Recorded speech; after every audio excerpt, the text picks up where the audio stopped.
ಅವ್ರ ಕಷ್ಟ ಇದ್ದಾಗ ನನಗಿಂಥದ್ದಾಗಿದೆ, ನಿನ್ನ ಮೇಲೆ ಇದು ಒಂದು ಬಂಡೆ ಮೇಲೆ ನಿನ್ನ ಹೆಸರು ಹೇಳಿ ನಾನು ಇದು ಒಂದು ಚಕ್ರವನ್ನ ತಿದ್ದುತ್ತೀನಿ, ನಿನ್ನ ಕಾಪಾಡುವಾಗ ಆ ಸಂದರ್ಭದಲ್ಲಿ ಎಷ್ಟೋ ಕಷ್ಟಗಳಲ್ಲಿ ಇದ್ದು ಕೂಡ ಅದನ್ನ ನಿವಾರಣೆ ಆಗಿ ಇವತ್ತು ಕೋಟ್ಯಾಧಿಪತಿಗಳಾಗಿ ಜೀವನ ನಡೆಸ್ತಾ ಇರುವಂತ ಸಂದರ್ಭ.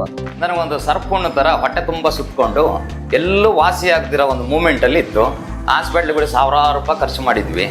ಯಾರೋ ಒಬ್ರು ಮಾತು ಹೇಳಿದ್ರು, ನೋಡಪ್ಪ ಇಷ್ಟೇ ಹತ್ರದಲ್ಲಿದ್ದೀರಾ, ಕಲ್ಯಾಣಿ ಇದೆ, ಆ ಕಲ್ಯಾಣಿಯಲ್ಲಿ ಸ್ನಾನ ಮಾಡಿ ಆಚೆ ಬರ್ತಿದ್ದಂಗೆನೆ ಅದು ನನ್ನ ವಾಸಿಯ ಒಂದು ಮಟ್ಟ ತೋರಿಸ್ತಾವತ್ತು. ಇಲ್ಲಿ ಶ್ರೀರಾಮರು ಇಲ್ಲಿ ಬಂದಾಗ ಬಾಣನ ಬಿಟ್ಟು ಇದು ಅದರಿಂದ ಸೃಷ್ಟಿಯಾಗಿ ಏನೇ ತೊಂದರೆ ಕಷ್ಟ ನಷ್ಟಗಳು ಸಂತಾನ ಇಲ್ಲದೆ ಹೋದಾಗ ಕುಷ್ಠರೋಗಗಳು ನಿವಾರಣೆ ಆಗಬೇಕಾದ್ರೆ ಎಲ್ಲವನ್ನ ಪರಿಶುದ್ಧವಾದಂಥ ಕ್ರಮಶಿಸ್ತಿನಲ್ಲಿ ಮಾಡಿಕೊಂಡು ಬಂದಲ್ಲಿ ಕೆಲವೇ ವರ್ಷಗಳು ಕೆಲವು ತಿಂಗಳುಗಳಲ್ಲಿ ಗುಣಮುಖರಾಗಿ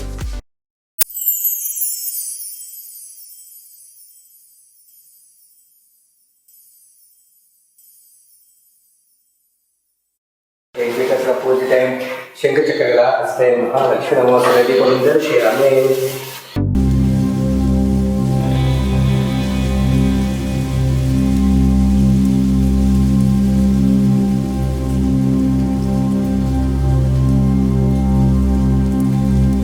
ಮೇಲ್ಗಡೆ ನೀವು ಕಾಣ್ತಾ ಇದ್ದೀರಾ ಬೆಟ್ಟದ ಮೇಲೆ, ಅದೇ ನರಸಿಂಹಸ್ವಾಮಿ ದೇವಸ್ಥಾನ.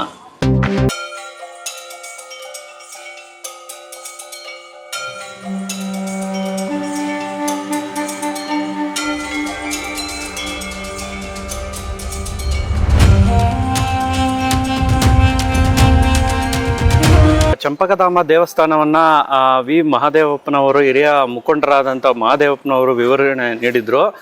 ಈಗ ನಮ್ಮ ಜೊತೆ ಈ ಬೆಟ್ಟದ ಮೇಲಿರುವಂಥ ನರಸಿಂಹ ಕ್ಷೇತ್ರ ಆಗಿರ್ಬೋದು, ಮತ್ತು ಸುವರ್ಣಮುಖಿ ಒಂದು ಕೊಳ ಇದೆ, ಪುರಾತನವಾದಂಥ ಕೊಳ ಇದೆ ಸುವರ್ಣಮುಖಿ ಅಂತ. ಇನ್ನೂ ಹಲವಾರು ವಿಶೇಷತೆಗಳಿದೆ. ಈ ವಿಶೇಷತೆಗಳನ್ನು ನಮ್ಮ ಆತ್ಮೀಯರಾದಂಥ ಶ್ರೀನಿವಾಸ್ ಮೂರ್ತಿ ಅವರು ಈ ಒಂದು ಬೆಟ್ಟದ ಮೇಲೆ ಇರುವಂತಹ ನರಸಿಂಹ ಕ್ಷೇತ್ರ ಆಗಿರ್ಬೋದು, ಸುವರ್ಣಮುಖಿ ಆಗಿರ್ಬೋದು, ಇದ್ರ ಬಗ್ಗೆ ಹೆಚ್ಚಿನ ವಿವರಣೆಯನ್ನ ನಮ್ಮ ವೀಕ್ಷಕರಿಗೆ ಅವ್ರು ಕೊಡ್ತಾರೆ. ನಮಸ್ತೆ ಸರ್. ನಮಸ್ತೆ. ಶ್ರೀ ಬನ್ನರಘಟ್ಟ ಗ್ರಾಮದ ಶ್ರೀ ಚಂಪಕಧಾಮ ಸ್ವಾಮಿಯ ದೇವಸ್ಥಾನಕ್ಕೆ ಸಂಬಂಧಪಟ್ಟ ವ್ಯಾಪ್ತಿಯಲ್ಲಿರುವಂಥ ಲಕ್ಷ್ಮೀ ನರಸಿಂಹ ದೇವಾಲಯವು ವೈಜಗಿರಿ ಬೆಟ್ಟ ಅಂತ ಹೆಸರುಪಟ್ಟಲ್ಲಿದೆ. ವೈಜಗಿರಿ ಬೆಟ್ಟ ಅಂತ ಹೇಳ್ತಾರೆ. ವೈಜಗಿರಿ ಬೆಟ್ಟದ ಇದು ಹೇಗೆ ಬಂತು ಸರ್? ಇದು ಒಂದು ಆಗಿನ ಕಾಲದಲ್ಲಿ ಮಹಾಋಷಿಗಳು ವಲಸೆ ಬಂದಂತ ಸಂದರ್ಭದಲ್ಲಿ ಕಷ್ಟ ನಷ್ಟಗಳು ಒಳಪಟ್ಟಂತ ಜಾಗ ಆಗಿರೋದ್ರಿಂದ ಆ ಲಕ್ಷ್ಮೀ ನರಸಿಂಹ ದೇವರನ್ನ ಪ್ರಾರ್ಥನೆ ಮಾಡಿದಾಗ ಆದಾಗ ಇದು ಒಂದು ಔಷಧಿಯ ತಾಂಡವಾದಂಥ ಬೆಟ್ಟ. ಅದಕ್ಕೆ ವೈಜರಿ ಅಂದರೆ ಗಿಡಮೂಲಿಕೆ ಅಂತ ಅರ್ಥ. ವೈಜಗಿರಿ ಅಂದರೆ ಗಿಡಮೂಲಿಕೆಯ ಬೆಟ್ಟ ಅಂತ. ಅದಕ್ಕಾಗಿ ವೈಜಗಿರಿ ಬೆಟ್ಟ ಲಕ್ಷ್ಮೀ ನರಸಿಂಹ ದೇವಾಲಯ ಅಂದ್ಬಿಟ್ಟು ಪುರಾತನ ಕಾಲದ ಇತಿಹಾಸದಲ್ಲಿ ಚಂಪಕಧಾಮಿಗೆ ಹೇಗೆ ಇತಿಹಾಸ ಹೊಂದಿದೆಯೋ ಇದು ಕೂಡ 2000 ಇತಿಹಾಸದಲ್ಲಿ ನಿರ್ಮಾಣಗೊಂಡಿರುವಂಥದ್ದು.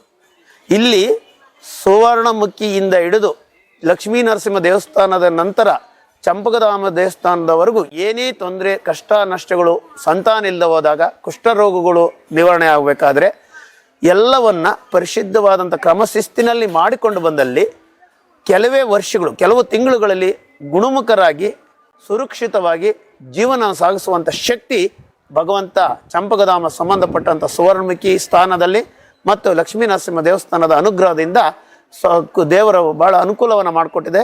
ಅದಕ್ಕೆ ಇದು ವೈಜಗಿರಿ ಬೆಟ್ಟ ಲಕ್ಷ್ಮೀ ನರಸಿಂಹ ದೇವಾಲಯಕ್ಕೆ ಪ್ರಸಿದ್ಧವಾದ ಸ್ಥಳವಾಗಿದ್ದು ಇದು ಚಂಪಕಧಾಮನ ರೀತಿಯಲ್ಲಿ ಇದು ಅಭಿವೃದ್ಧಿ ಇತಿಹಾಸ ಹೊಂದಿರುತ್ತೆ. ನಾನು ಅನಿಲ್ ಅಂತೇಳಿ, ನಾನು ಬಂದು ಸುಮಾರು ಒಂದು 30 ವರ್ಷಗಳ ಮೇಲಾಯಿತು ಬನ್ನರಘಟ್ಟಕ್ಕೆ. ಬರ್ಬೇಕಾದ್ರೆ ಇದ್ದ ಪೊಸಿಷನ್ನೇ ಬೇರೆ, ಇವಾಗಿದ್ದ ಪೊಸಿಷನ್ನೇ ಬೇರೆ.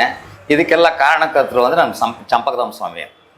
ಯಾಕಂದರೆ ನಾನು ಬಂದಿರೋ ಟೈಮಲ್ಲಿ ಯಾವ ಥರ ಇದ್ದೆ ಅನ್ನೋದು ನಾನು ಪರಿವರ್ತನೆ ಆ ಭಗವಂತನ ದಯೆಯಿಂದ ಆಗಿರೋದು. ಅದರಿಂದ ಏನಪ್ಪ ಈ ಊರಿಗೆ ಬರೋ ಕಾರಣ ಏನಪ್ಪ, ನಾನು ಹೇಗಪ್ಪ ಬಂದೆ ಈ ಊರಿಗೆ ಅನ್ನೋದಕ್ಕೆ ಒಂದು ಕಾರಣ ಏನು ಅಂದರೆ, ನನಗೊಂದು ಸರ್ಪುಣ್ಣ ಥರ ಹೊಟ್ಟೆ ತುಂಬ ಸುತ್ತಕೊಂಡು ಎಲ್ಲೂ ವಾಸಿ ಆಗದಿರೋ ಒಂದು ಮೂಮೆಂಟಲ್ಲಿ ಇತ್ತು.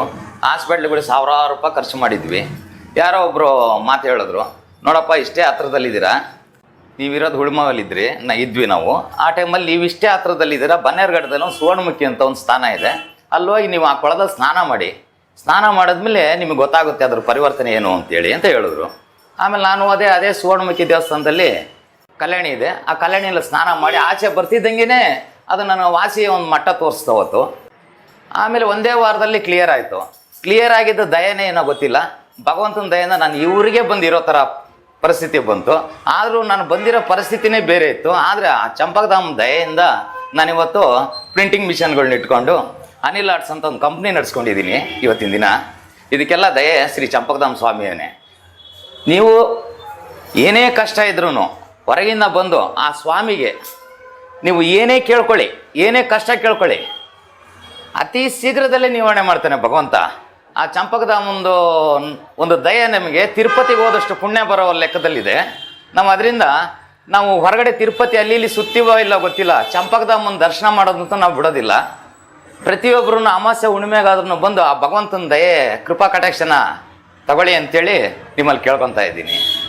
ಇಲ್ಲಿ ಕೂಡ ಶ್ರಾವಣ ಮಾಸದಲ್ಲಿ, ಕೊನೆಯ ಶ್ರಾವಣ ಮಾಸದಲ್ಲಿ ಚಿಕ್ಕದಾಗಿ 4ನೇ ಶ್ರಾವಣ ದಿನದಂದು ಲಕ್ಷ್ಮೀ ನರಸಿಂಹ ದೇವಸ್ಥಾನ ಬ್ರಹ್ಮರಥೋತ್ಸವ ಕೂಡ ಪ್ರತಿ ವರ್ಷ ನಡೆಯುತ್ತೆ. ಇಲ್ಲಿ ಇವಾಗ ಕುಷ್ಠ ರೋಗ ನಿವಾರಣೆ ಆಗುತ್ತೆ ಅಂತ ಹೇಳಿದ್ರೆ ಆ ಕೊಳದಲ್ಲಿ ಯಾವ್ದಾನ ಒಂದು ನಿದರ್ಶನ ಇದೆಯಾ? ಬಂದು ಹೇಳಿದ್ದಾರೆ ಇಲ್ಲ. ಒಂದು ಸುಮಾರು ವರ್ಷಗಳ ಹಿಂದೆ ರಾಜರು ಮಹಾರಾಜರು ವಲಸೆ ಹೋಗುವಂತ, ಬೇಟೆಗಾರಾಗಿ ವಲಸೆ ಹೋಗುವಂತ ಸಂದರ್ಭದಲ್ಲಿ ಸುವರ್ಣಮುಖಿಯ ಸಂದರ್ಭದಲ್ಲಿ ಒಂದು ಶಾವ ಅಂದ್ರೆ ನಾಯಿ, ಅದಕ್ಕೆ ಮೈ ತುಂಬ ಕಜ್ಜಿ ಕುರುಗಳಾಗಿತ್ತು. ಅದು ಕಡತವನ್ನು ತಡೆಲಾರದಲೇ ಸುವರ್ಣಮುಖಿಯ ಒಂದು ಕೊಳದಲ್ಲಿ, ಅಂದ್ರೆ ಅಷ್ಟು ಅಭಿವೃದ್ಧಿ ಆಗಿಲ್ಲ, ಗುಂಡಿ ರೂಪದಲ್ಲಿದ್ದಂಥ ಸ್ಥಳದಲ್ಲಿ ಬಿದ್ದು ಒದ್ದಾಡಿ ಹೊರಗೆ ಮೈಯನ್ನು ಕೊಡವಿ ಬಂದಾಗ ಅಲ್ಲಿರೋಂಥದ್ದು ಆ ಮೈ ಮೇಲಿರೋಂಥ ಗಾಯ ಕೀವುಗಳೆಲ್ಲ ನಿವಾರಣೆ ಆದಾಗ ರಾಜರನ್ನು ನೋಡಿಬಿಟ್ಟು, ಹೋ ಇದು ಇಷ್ಟೊಂದು ಪ್ರಸಿದ್ಧವಾಗಿದೆಯಾ, ಹಾಗಾದ್ರೆ ನನಗೂ ಕುರಕಾರಕ ಕಾಯಿಲೆ ಎಲ್ಲ ಅಂದರೆ ಕೀವು ರಕ್ತ ಕೀವುಗಳು ನನಗೂ ಇದೆಯಲ್ಲ, ಏನಾದ್ರು ಮಾಡಬೇಕು ಅಂದ್ಬಿಟ್ಟು ಅದನ್ನು ಅಲ್ಲಿ 2 ದಿನಗಳು ತಂಗಿ ಸುಧಾರಿಸಿಕೊಂಡು ಆ ಸಂದರ್ಭದಲ್ಲಿ ಸ್ನಾನಗಳನ್ನು ಮಾಡಿ ಪ್ರಾರ್ಥನೆ ಮಾಡಿದಾಗ ಆ ಮಹಾರಾಜರಿಗೂ ಕೂಡ ಆ ಕುಷ್ಠರೋಗಗಳು ನಿವಾರಣೆಗಳು ಇತಿಹಾಸದಲ್ಲಿ ಉಳ್ಕೊಂಡಿರೋದ್ರಿಂದ ಆ ಮಹಾರಾಜರು ಸುವರ್ಣಮುಖಿಯಾಗಲಿ, ಸುವರ್ಣ ಸರ್ವರಿಗೂ ಗುಣಮುಖರಾಗಲಿ, ಸುವರ್ಣಮುಖಿ ಅಂದರೆ ಸರ್ವ ಅಂದರೆ ಮುಖಿ, ಗುಣಮುಖರಾಗಿ ಪ್ರಸಿದ್ಧ ಒಂದು ಇತಿಹಾಸ ಉಳಿಲಿ ಅನ್ನೋದಕ್ಕೆ ಸುವರ್ಣಮುಖಿ ಅಂತ ಹೆಸರಾಗಿದೆ. ಬನ್ನಿ ಸರ್, ಹಂಗೆ ನಡೀತಾ ಮಾತನಾಡೋಣ. ಇಲ್ಲಿಂದ 101 ಮೆಟ್ಟಲು, 101 ಮೆಟ್ಟಿಲು ಪುರಾತನ ಕಾಲದಲ್ಲಿ ನಿರ್ಮಾಣವಾಗಿರುವಂಥದ್ದು. ಒಂದೊಂದು ಮೆಟ್ಟಿಲನ್ನ ಲಕ್ಷ್ಮೀ ನರಸಿಂಹ ಸ್ವಾಮಿ ಅಥವಾ ಹರಿ ಓಂ ಹರಿ ಅಂತ ಪ್ರಾರ್ಥನೆ ಮಾಡ್ಕೊಂಡು ಮನಸ್ಸಲ್ಲಿರೋಂಥ ಶ್ರದ್ಧೆ ಭಕ್ತಿಯಿಂದ ಹೋದಾಗ ಆ ಲಕ್ಷ್ಮೀ ನರಸಿಂಹ ದೇವರು ಕೂಡ ಮನುಷ್ಯನಿಗೆ ಹತ್ತಿರವಾಗಿ ನಾವು ಅಂದ್ಕೊಂಡಿದ್ದ ಕೆಲಸವನ್ನು ಯಶಸ್ವಿಗೊಳಿಸುವಂಥ ಶಕ್ತಿ ಆ ಭಗವಂತನಲ್ಲಿ ಎಲ್ಲಿದೆ. ಈ ಮೆಟ್ಟಿಲಿನ ಇದರ ಮುಖಾಂತರವಾಗಿ ಹೋಗುವಂಥದ್ದು. ಬನ್ನಿ ವೀಕ್ಷಕರೇ, ನಾವು ಹರಿ ಓಂ ಅಂತಾನೆ ಈ ಬೆಟ್ಟವನ್ನ ಹತ್ತೋಣ. ಸ್ವಾಮಿ ಒಂದು ಆಶೀರ್ವಾದ ಪಡ್ಕೊಂಡು ವಾಜಗಿರಿ ಬೆಟ್ಟವನ್ನ ಹತ್ತುವಂತ ಕೆಲಸವನ್ನ ಮಾಡಿದ್ದೇವೆ. ಎಲ್ಲರಿಗೂ, ನಮಗೂ ಮತ್ತೆ ಎಲ್ಲರಿಗೂ ಮತ್ತೆ ಬನ್ನರಘಟ್ಟ ಗ್ರಾಮಸ್ಥರಿಗೂ ಬರುವ ಭಕ್ತಾದಿಗಳಿಗೂ ಕೂಡ ಶಾಂತಿ ಸುಖ ನೆಮ್ಮದಿ ಎಲ್ಲ ರೋಗ ನಿವಾರಣೆಯಾಗಿ ಶಾಂತಿ ನೆಮ್ಮದಿ ಕೊಡಲಿ ಭಗವಂತ ಅಂತ ನಾವು ಕೂಡ ಎಲ್ಲರ ಪರವಾಗಿ ಪ್ರಾರ್ಥಿಸ್ಕೊಳ್ಳೋಣ.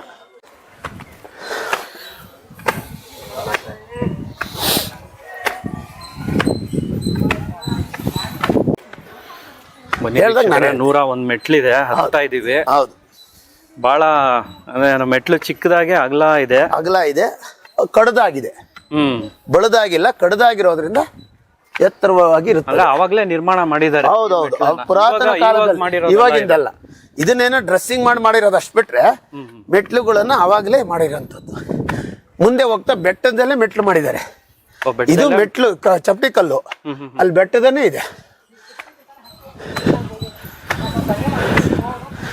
ಬಹಳ ನೀವು ಚಂಪಕಧಾಮ ಸ್ವಾಮಿಯ ಇತಿಹಾಸಕ್ಕೆ ಸಂಬಂಧಪಟ್ಟ ಸಂಪಿಗೆ ಹೂವಿನಿಂದ ಪೂಜೆಯನ್ನು ಮಾಡಲ್ಪಟ್ಟಿರೋದ್ರಿಂದ ಸಂಪಂಗಿರಾಮ ಸಂಪಿಗೆ ಅನ್ನೋದಕ್ಕೆ ಚಂಪಕಧಾಮ.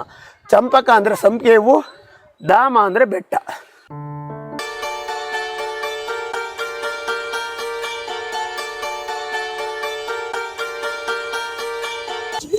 ಇದು ಇತಿಹಾಸ ಏನಂದ್ರೆ, ಸುವರ್ಣಮುಖಿಯಲ್ಲಿ ನಿಂದು ಅಂದರೆ ಸ್ನಾನವನ್ನು ಮಾಡಿಕೊಂಡು ಶ್ರದ್ಧೆ ಭಕ್ತಿಯಿಂದ ಸುವರ್ಣಮುಖಿಯಲ್ಲಿ 9 ಒಳಗಡೆ ಪ್ರದಕ್ಷಿಣೆ ಹಾಕಿ ಆ ಕಲ್ಯಾಣಿಯಲ್ಲಿ ನಿಂದು ಪ್ರಾರ್ಥನೆ ಮಾಡಿದಾಗ ಲಕ್ಷ್ಮೀನರಸಿಂಹ ಸ್ವಾಮಿಯ ದರ್ಶನ ಮಾಡಿ ಶ್ರೀ ಚಂಪಕಧಾಮ ಸ್ವಾಮಿಯ ಸನ್ನಿಧಿಗೆ ಬಂದು ಅರ್ಚನೆ ಮಾಡಿದಲ್ಲಿ ಎಲ್ಲ ಕುಷ್ಠರೋಗಗಳು ಎಲ್ಲ ಸಮಸ್ಯೆಗಳು ದೂರ ಆಗಿ ಕುಟುಂಬದ ಶಾಂತಿ ನೆಮ್ಮದಿ ಸಿಗುವಂಥ ಪುರಾತನ ಇತಿಹಾಸದಲ್ಲಿ ಅಚಲವಾಗಿ ಉಳಿದಿದೆ.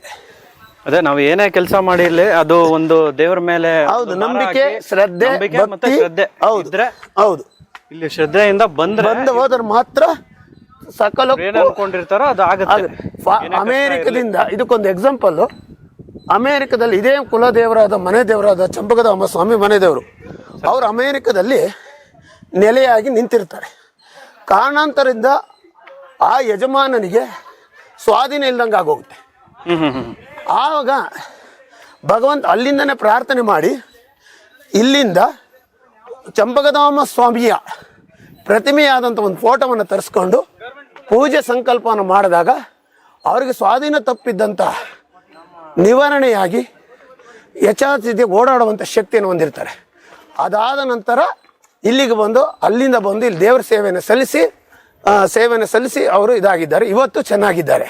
ಇದು ಕೇವಲ 100 ವರ್ಷ ಇತಿಹಾಸ ಅಲ್ಲ, 2011-12 ಇಸ್ವಿಯಲ್ಲಿ ನಡೆದಿರೋ ಘಟನೆ. ಇದು ನಮ್ಮ ಕಣ್ಮುಂದೆ ಇರುವಂತ ಒಂದು ಹೌದು.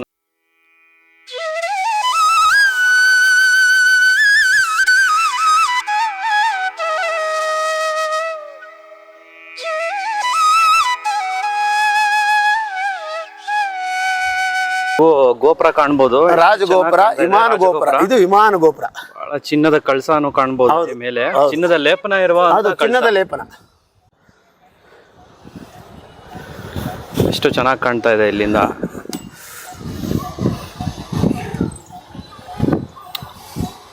ಬನ್ನಿ. ನರಸಿಂಹಸ್ವಾಮಿ ದೇವಸ್ಥಾನ ಅಲ್ಲ ಸರ್? ಹೌದು, ಲಕ್ಷ್ಮೀ ನರಸಿಂಹ ಸ್ವಾಮಿಯ ದೇವಾಲಯ. 101 ಮೆಟ್ಲು ಇರುವಂತಹ ಸ್ಥಳ.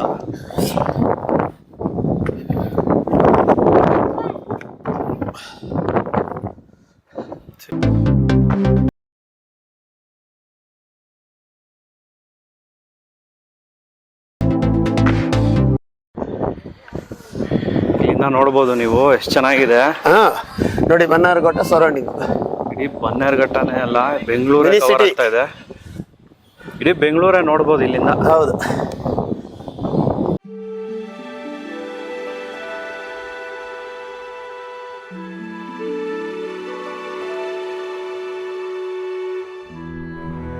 ಇದೆಲ್ಲ ಒಂದೇ ಬಂಡೆ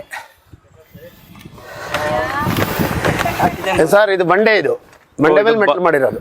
ಬಂಡೆಯಲ್ಲೇ ಮೆಟ್ಲು ಮಾಡಿರೋದು. ಅದೇ ಎಷ್ಟು ಚೆನ್ನಾಗಿ ನೀಟಾಗಿ ಮಾಡಿದ್ದಾರೆ ನೋಡಿ. ಹೌದು, ಮುಂಚೆ ಏನಿರ್ಲಿಲ್ಲ, ಎಲ್ಲ ಇತ್ತೀಚೆಗೆ.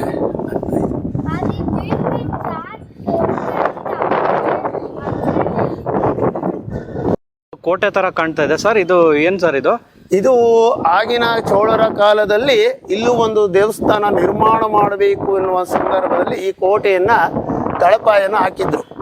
ಯಾವುದೋ ಕಾರಣಾಂತರದಿಂದ ಪೂರ್ಣಗೊಳ್ಳದೆ ಅರ್ಧಕ್ಕೆ ನಿಂತಿರೋ ಕಾರಣ ಈಗಲೂ ಕೂಡ ಭಕ್ತಾದಿಗಳಲ್ಲಿ ಇದ್ರ ಮೇಲೆ ಆಂಜನೇಯ 101 ಅಡಿ ಆಂಜನೇಯ ಅಥವಾ 51 ಅಡಿ ಆಂಜನೇಯ ವಿಗ್ರಹವನ್ನು ಪ್ರತಿಷ್ಠಾಪನೆ ಮಾಡಬೇಕಂತ ಗ್ರಾಮಸ್ಥರು ಅಂದ್ಕೊಂಡಿದ್ದಾರೆ. ಆ ಭಗವಂತ ಅವರಿಗೆ ಯಾವಾಗ ಕೃಪೆ ತೋರಿ ಆ ಕೆಲಸವನ್ನು ಆಗುತ್ತೋ ಆಗ ಇನ್ನೂ ನಮ್ಮ ಬನ್ನರಘಟ್ಟ ಗ್ರಾಮಕ್ಕೆ ಇತಿಹಾಸದಲ್ಲಿ ಇದು ಒಂದು ಉಳಿಯುವಂಥ ಕೆಲಸ ಆಗುತ್ತೆ.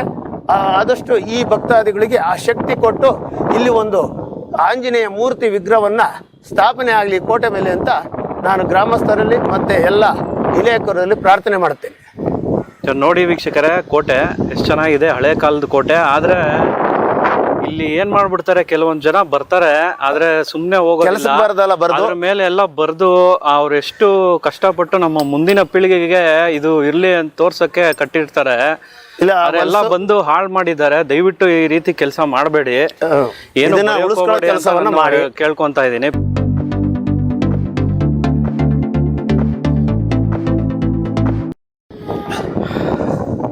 ಪೂರ್ತಿ ಮೇಲಕ್ಕೆ ಬಂದಿದ್ದೀವಿ, ಬೆಟ್ಟದ ಮೇಲೆ 101 ಮೆಟ್ಲು ಹತ್ತಿ ಬಂದಿದ್ದೀವಿ. ನಾನು, ನಮ್ಮ ಮಗಳು ಮತ್ತೆ ಶ್ರೀನಿವಾಸ ಶಾಸ್ತ್ರಿ ಅವರು. ನೋಡಿ ಎಷ್ಟು ಚೆನ್ನಾಗಿದೆ, ಇಲ್ಲಿಂದ ಬೆಟ್ಟದ ಮೇಲಿಂದ ಎಷ್ಟು ಚೆನ್ನಾಗಿ ಕಾಣ್ತಾ ಇದೆ ಅಂತ.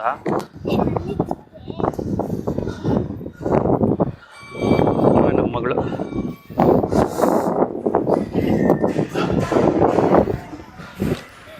ಬಾ, ಈ ಕಡೆ ಬಂದ್ಬಿಡು.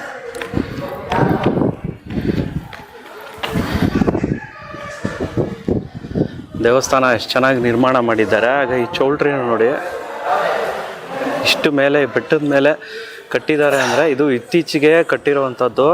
ಎಷ್ಟು ಕಷ್ಟಪಟ್ಟು ಕಟ್ಟಿದ್ದಾರೆ ಅಂತ ನೀವೇ ಊಹಿಸಿ.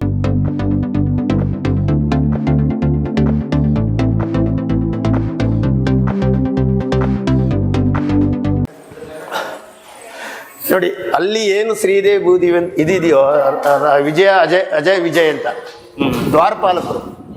ಇದು ಯಾವುದೇ ದೇವಸ್ಥಾನದಲ್ಲಿ ಇವರಿಲ್ಲ ಅಂದ್ರೆ ದೇವಸ್ಥಾನಕ್ಕೆ ಮೂಲ ಸೇವಕರವರು. ನಾವು ಗಾರ್ಡ್ ಏನಂದ್ರೆ ಸೆಕ್ಯೂರಿಟಿ ಏನಂತೀವೋ ಆ ಥರ ಜಯ ವಿಜಯರು. ಇವ್ರ ಮುಖ ಏನೇ ಕೆಲಸ ಕಾರ್ಯಗಳು ಇವ್ರ ಮುಖಾಂತರನೇ ಅವ್ರಿಗೆ ಸಲ್ಲಬೇಕು. ಅದರಿಂದ ಇದು ಲಕ್ಷ್ಮೀ ನರಸಿಂಹಸ್ವಾಮಿ ದೇವಾಲಯ ಚಿಕ್ಕದಾಗಿತ್ತು, ಒಂದೇ ಬಂಡೆಯಲ್ಲಿ ಇದ್ದಿದ್ದು. ಭಕ್ತಾದಿಗಳಿಂದ ಇಷ್ಟರ ಮಟ್ಟಿಗೆ ಅಭಿವೃದ್ಧಿಯಾಗಿ ಈ ಸ್ಥಳ ಹೊಂದಿದೆ. ಇದು ಕೂಡ ಬಹಳ ಶಕ್ತಿ ಉಳ್ಳ ದೇವಸ್ಥಾನ, ಶಾಂತಿ ರೂಪವಾಗಿರುವಂಥ ದೇವರು. ಅದೇ ಹೇಳಿದ್ನಲ್ಲ ನಿಮಗೆ, ಸುವರ್ಣಮುಖಿಯಿಂದ ಸ್ನಾನ ಮಾಡಿ ಇಲ್ಲಿ ದರ್ಶನ ಪಡೆದು ಚಂಬಕಧಾಮನಿಗೆ ಹೋಗಿ ಅರ್ಚನೆ ಮಾಡಿಸಿದಾಗ ಯಾವುದೇ ಸಮಸ್ಯೆಗಳು, ಯಾವುದೇ ಕಾಯಿಲೆ ಕಸಾರಗಳು, ಮದುವೆ ಆಗಿಲ್ಲದೆ ಹೋದಲ್ಲಿ, ಮಕ್ಕಳಿಲ್ಲದ ಸಂತಾನ ಇಲ್ಲದ ಸಂದರ್ಭದಲ್ಲೂ ಕೂಡ ಆ ಭಗವಂತನ ದಿವ್ಯ ದೃಷ್ಟಿ ಬಿಟ್ಟು ಅಂದ್ಕೊಂಡ ಕೆಲಸ ಸಕ್ಸಸ್ ಆಗುತ್ತೆ. ಇದು ಇಲ್ಲಿರುವಂತಹ ವಿಗ್ರಹ ಪುರಾತನದ ಕಾಲ. ಇದು ಚೋಳರ ಕಾಲದ್ದೇ. ಮೂಲ ವಿಗ್ರಹ ಚೋಳರ ಕಾಲದ್ದೇ. ಹೌದು.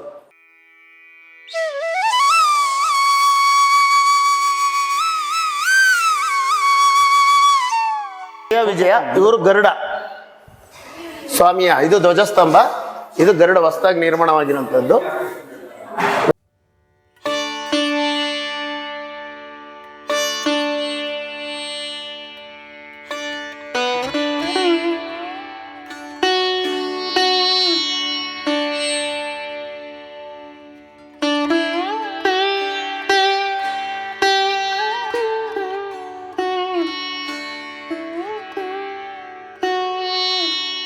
ಉಗ್ರಂ ವೀರಂ ಮಹಾವಿಷ್ಣುಂ ಜ್ವಲಂತಂ ಸರ್ವತೋಮುಖಂ ನೃಸಿಂಹಂ ಭೀಷಣಂ ಭದ್ರಂ ಮೃತ್ಯಂ ನಮಾಮ್ಯಹಂ. ತಾಯಿ ದೇವರ ದರ್ಶನ ಮಾಡೋಣ ಬನ್ನಿ.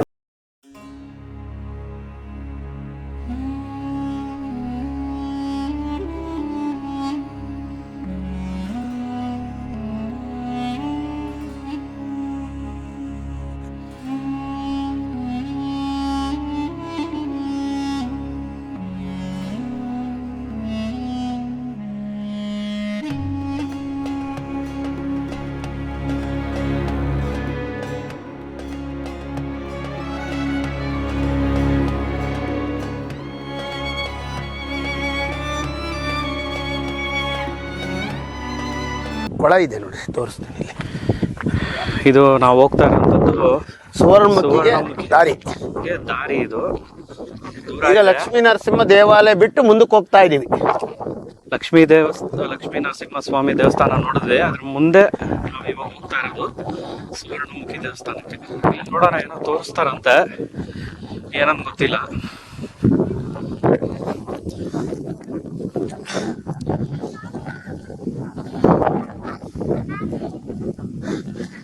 ಇಲ್ಲಿ ಸಣ್ಣದೊಂದು ಕೊಳ ಇತ್ತು.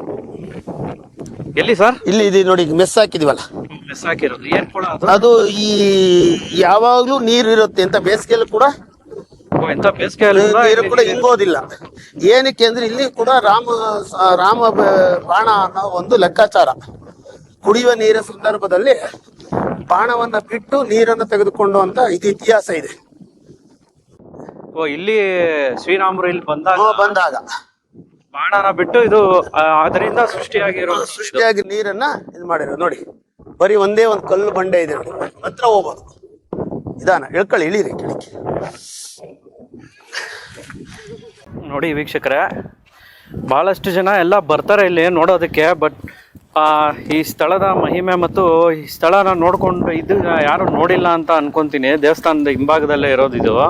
ಲಕ್ಷ್ಮೀ ನರಸಿಂಹ ದೇವಸ್ಥಾನದ ಹಿಂಭಾಗದಲ್ಲಿ ಸುವರ್ಣಮುಖಿ ಹೋಗುವ ದಾರಿಯ ಸಂದರ್ಭದಲ್ಲಿ ಇದು ರಾಮನು ಸಂಚಾರ ಮಾಡುವಂತ ಆಗಿರುವಂತ ಬಾಹ್ಯರಿಕೆ ಆಗುವಂತ ಸಂದರ್ಭದಲ್ಲಿ ರಾಮನು ಬಾಣವನ್ನ ಬಿಟ್ಟು ನೀರನ್ನು ಸೃಷ್ಟಿಸಿ ಬಾಹ್ಯರಿಕೆ ಇಂಗಿಸಿರುವಂತ ಸ್ಥಳ ಇದು ರಾಮಬಾಣ ಗುಂಡಿ ಅಂತ ಕರೆಯಲ್ಪಡುತ್ತದೆ.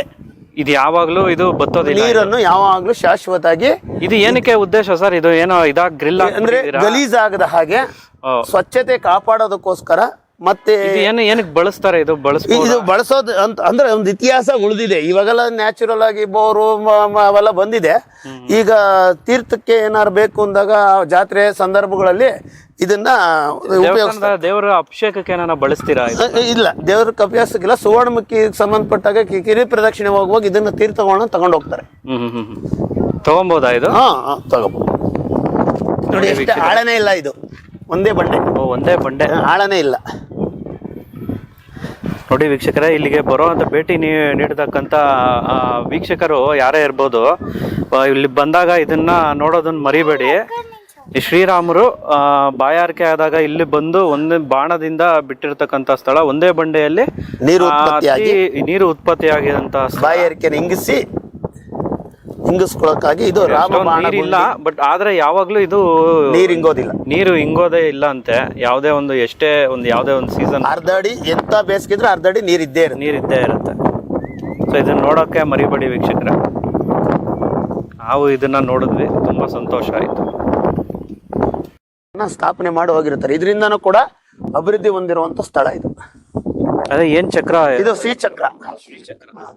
ಬಂಡೆ ರೂಪದಲ್ಲೇ ಬಂಡೆಯಲ್ಲಿ ಕೆತ್ತನೆ ಮಾಡಿ ಅರ್ಕೆ ಇದ್ದಂತ ತೀರ್ಸ್ಕೊಂಡು ಹೋಗಂತ ಯಾರು ಇದು ಭಕ್ತಾದಿಗಳು. ಅವ್ರ ಕಷ್ಟ ಇದ್ದಾಗ ನನಗಿಂಥದ್ದಾಗಿದೆ, ನಿನ್ ಮೇಲೆ ಇದು ಒಂದು ಬಂಡೆ ಮೇಲೆ ನಿನ್ನ ಹೆಸರು ಹೇಳಿ ನಾನು ಇದು ಒಂದು ಚಕ್ರವನ್ನ ತಿದ್ದುತ್ತೀನಿ, ನಾನು ಕಾಪಾಡುವಂದಾಗ ಆ ಸಂದರ್ಭದಲ್ಲಿ ಎಷ್ಟೋ ಕಷ್ಟಗಳಲ್ಲಿ ಇದ್ದು ಕೂಡ ಅದನ್ನ ನಿವಾರಣೆ ಆಗಿ ಇವತ್ತು ಕೋಟ್ಯಾಧಿಪತಿಗಳಾಗಿ ಜೀವನ ನಡೆಸ್ತಾ ಇರುವಂತ ಸಂದರ್ಭ ಅದು.